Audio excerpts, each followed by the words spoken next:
जिंदाबाद जिंदाबाद फिलिस्तीन एकजुटता मार्च जिंदाबाद जिंदाबाद जिंदाबाद फिलिस्तीन एकजुटता मार्च जिंदाबाद जिंदाबाद जिंदाबाद फिलिस्तीन पर हमला बंद करो बंद करो बंद करो इनकलाब जिंदाबाद जिंदाबाद जिंदाबाद बंद करो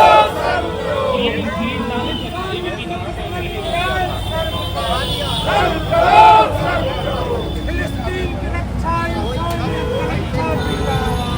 आवाज जो हमें एक है का कार्यक्रम है। यह राष्ट्रीय स्तर पर छोटे बड़े तरीके से वामपंथी पार्टियों की मीटिंग में ये तय किया गया था, क्योंकि हम वामपंथी पार्टियां दुनिया में अमन शांति चाहते हैं, तीसरा महायुद्ध नहीं चाहते हैं। और वामपंथी पार्टियों ने आह्वान किया था कि फिलिस्तीन जनता पर जो हमले हो रहे हैं इजराइल के द्वारा, आज उसका 1 वर्ष 7 अक्टूबर को पूरा होने जा रहा है।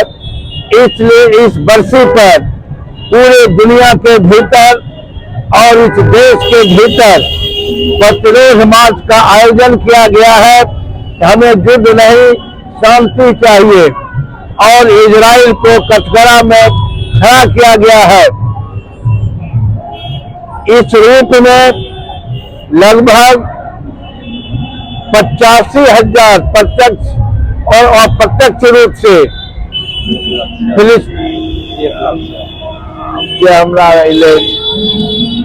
प्रत्यक्ष और अप्रत्यक्ष रूप से बहुत मलबे में दबे हुए हैं, जो कि जिनका शिनाख्त हो सकता है, वो लाख से भी ऊपर हो गया हो।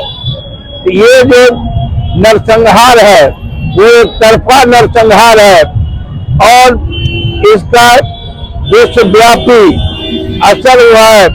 इंटरनेशनल कोर्ट ऑफ जस्टिस भी इजराइल को नरसंहारी करार दिया है और खुद इजराइल के भीतर जो ट्रेड यूनियन है, मजदूर वर्ग की जो एकता है, हम उसका नाम भूल गए हैं, उस एकता का नाम चलो राइट ऑफ कुछ है, उसने भारी मजदूर दिवस के रूप में आम हड़ताल का आयोजन किया, जिसमें 5 लाख से ज्यादा लोगों ने भागीदारी की। श्रमिक संगठनों के अलावा और भी बुद्धिजीवी और दूसरे तरह के लोगों ने हमें इजराइल में युद्ध नहीं शांति चाहिए और उस प्रधानमंत्री नेतन्याहू को चेतावनी दिया गया कि हमारी जो इजरायली लोग जो बंधक हमास के द्वारा बनाए गए हैं, इजराइल का प्रधानमंत्री ने युद्ध विराम के समझौते को खारिज करके इजरायली बंधकों के जान पर खतरा ला दिया है। विपक्ष को कहती है कि नक्सलवाद की सरकार है, नक्सलवाद की पार्टी है, नक्सली इसमें बड़े पड़े। आज आप फिलिस्तीन का साथ दे रहे हैं। नक्सलवादी कहाँ पड़े हैं? फिलिस्तीन में वहाँ नक्सलवादी पड़े हुए हैं। विपक्ष कहती है कि नक्सली भरे पड़े हैं इस पार्टी में और नक्सली का समर्थन करती है। विपक्षी क्या है? विपक्षी मौजूदा सरकार एनडीए के जितने भी वो तो सत्ताधारी हुआ, विपक्ष का हुआ, वो तो सत्ताधारी हुआ, क्योंकि इनको अपने पाप और कुकर्म, जन विरोधी नीतियों, कारपोरेट के चरवा चाटने वाली आर्थिक नीतियों को ढकने के लिए इनके पास दूसरा कोई शब्द नहीं है। कभी कहेगा विदेशी ताकत, कभी कहेगा आतंकवादी, इसी से नवाजा करता है। जबकि खुद प्रधानमंत्री से बड़ा आतंकवादी इस देश में दूसरा कोई नहीं, अगर दूसरा है वो है गृह मंत्री अमित शाह। इसलिए हम कहते हैं इन दोनों से बड़ा आतंकवादी इस मुल्क में कोई नहीं है, जो देश की एकता अखंडता को खतरे में डालता है, आजादी को खतरे में डाल रहा है, पूरे जनता के जिंदगी को अस्त व्यस्त कर दिया है। इसलिए सबसे बड़ा आतंकवादी नरेंद्र मोदी और अमित शाह है। हम फिलिस्तीनी एकता दिवस मना रहे हैं कि फिलिस्तीन में युद्ध बंद करे, फिलिस्तीनी जनता की जान माल की सुरक्षा की जाए और दुनिया में अमन शांति कायम हो। आज के इस फिलिस्तीनियों पर हमला का 1 साल पूरा हो चुका है। 1 साल पूरा होने पर भारत के तमाम वामपंथी दल के आह्वान पर आज फिलिस्तीनी के साथ एकजुटता मार्च पूरे देश में निकाल करके हम मांग करते हैं। तो आज फिलिस्तीनी के गाजा पर जो हमला लगातार चल रहा है, जिसमें वृद्ध विकलांग महिला अभी तक मौत का जो आंकड़ा है 1,86,000 लोग मारे गए हैं। और इजराइल ही सिर्फ नहीं बल्कि इजराइल के पीछे अमेरिकी साम्राज्यवाद का नीति काम कर रहा है, जो आज पूरे दुनिया तीसरी विश्व युद्ध की तरफ आगे बढ़ रहा है। ऐसी स्थिति में हम अपील करते हैं कि पूरे दुनिया में शांति और अमन चैन स्थापित हो, इसके लिए भारत सरकार भी पहल करे। आज भारत सरकार भी जो है इजराइल का दुम छल्ले बना हुआ है, इजराइल का समर्थन करता है।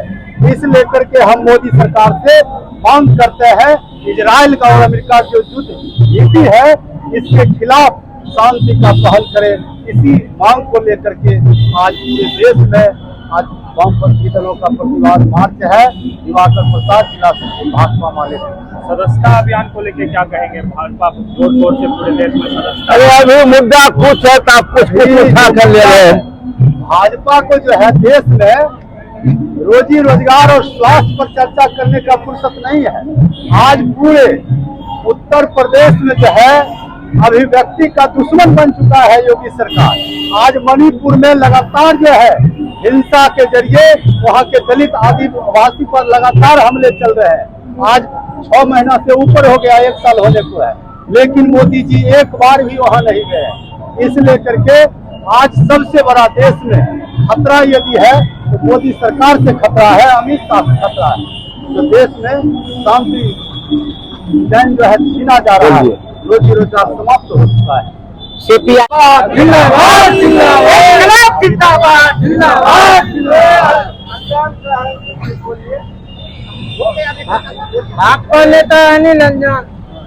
क्या कहेंगे सर आज के कार्यक्रम को लेकर? ये जो एक पूर्व के वक्ता के द्वारा बताया गया आज का ये कार्यक्रम सीपीआई नेता ऐतिहासिक तारीख आज का ये कार्यक्रम सीपीआई सीपीएम और माले की तरफ से किया गया है, जो कि फिलिस्तीन के समर्थन में किया गया है कि विश्व युद्ध को रुकना चाहिए। आइए माध्यम से जो दृश्य उपस्थित किया गया है इन मानवता के शत्रु का विरोध करने के लिए शांति के पक्ष में युद्ध के खिलाफ ये रैली आहूत है और यही वाम मोर्चा का संदेश है। अनिल कुमार अंजान, राज्य परिषद सदस्य, भारतीय कम्युनिस्ट पार्टी। एक बिंदु छूट गया है, उस बिंदु को आप शामिल कर लीजिए। आपने हमको डाइवर्ट कर दिया बीजेपी का आतंकवाद पर चर्चा करके।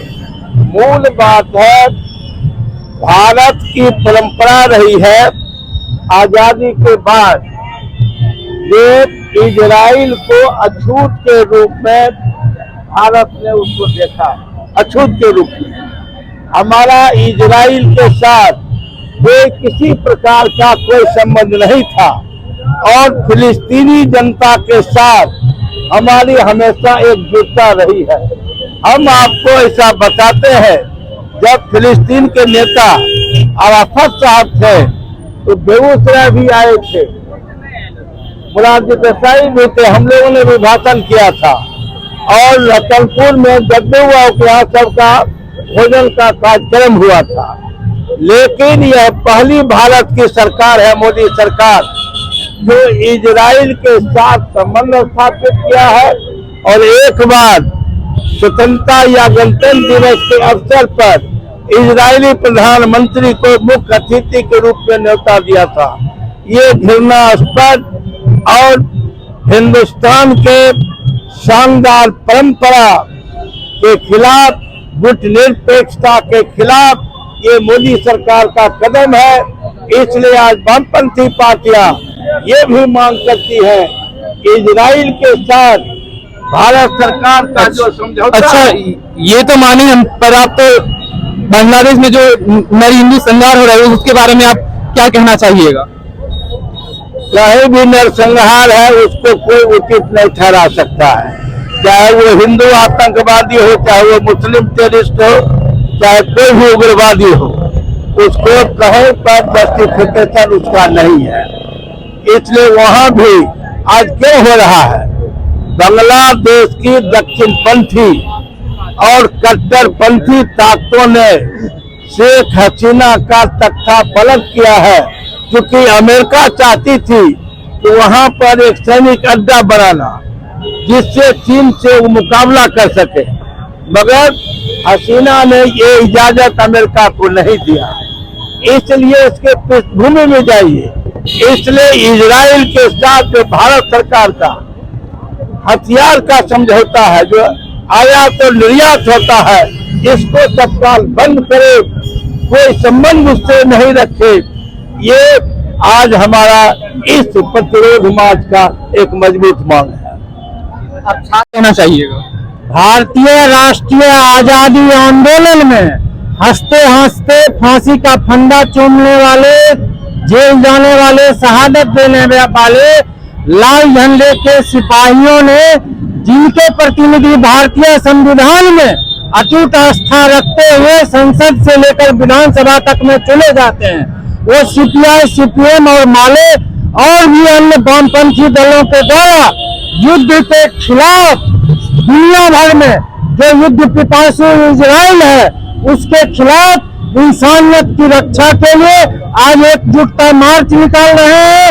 और हम यह मांग कर रहे हैं कि दुनिया भर में जो आम लोगों की जन समस्याएं हैं, रोजी रोटी का सवाल है, उसको प्रमुखता दिया जाए, न कि हथियारों के होड़ को केंद्र में रख के युद्ध को बढ़ावा दिया जाए।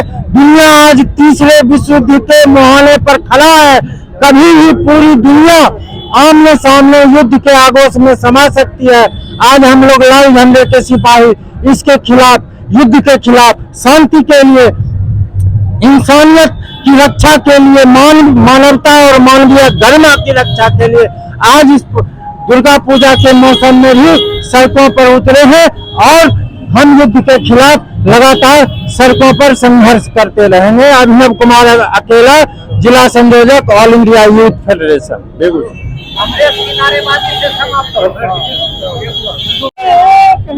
आप देख रहे हैं यहाँ जो है सीपीआई, सीपीएम और माले के जितने भी समर्थक है और भी अन्य समर्थक यहाँ आ चुके हैं और यहाँ विरोध कर रहे हैं, क्योंकि ये फिलिस्तीनियों के सपोर्ट में है और बोल रहे हैं कि फिलिस्तीनियों पे अब आक्रमण ना हो, इजराइल के विरोध में है। तो ये उन्हीं के सपोर्ट में नारा लगा रहे हैं। सुनिए, इनका मकसद यही है कि सभी देश एक साथ रहे और युद्ध की संभावना न करे। अमेरिकी साम्राज्यवाद हो,